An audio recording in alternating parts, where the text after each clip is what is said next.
İyunun 22-sində Bakıda Misir Mədəniyyət Mərkəzində maraqlı bir tədbir baş tutdu. Misir Mədəniyyət Mərkəzi və Beynəlxalq Qaleriyanın birgə təşkilatçılığı ilə keçirilən Mədəniyyətlərin Səsi adlı sərgi Aygün Əzizovanın layihə rəhbərliyi ilə həyata keçirildi.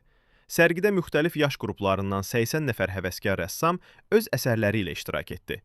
Nümayiş olunan əsərlər Azərbaycan və Misirin tarixini, mədəniyyətini və bugünkü həyatını əks etdirirdi.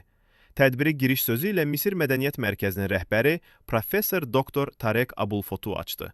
O qeyd etdi ki, belə sərgilər iki ölkə arasında mədəniyyətlərarası əlaqələrin möhkəmləndirilməsinə böyük töhfə verir.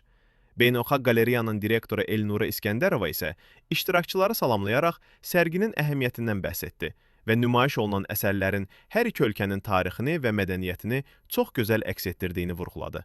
Sərgidə Artflow Tədris Mərkəzinin rəhbəri Günay Məmmədova, Şuşa Dövlət Musiqili Dram Teatrının quruluşçu rəssamı, FA Art Tədris Mərkəzinin rəhbəri Fatma Əliyeva, Art Studi Tədris Mərkəzinin müəllimi Asiya Məmmədova, rəssam pedaqoq Səadət Şahbazova, Mir Talantov, Panda School və Gold School Tədris Mərkəzlərinin rəhbəri Jalə Abdullayeva, Sabah kursları Panda School və Gold School'un müəllimi Gülşən Mirzəyeva, 5 nömrəli Uşaq və Gənclər İnkişaf Mərkəzinin müəllimi Nigar Əzimova öz tələbələri ilə birlikdə iştirak etdilər.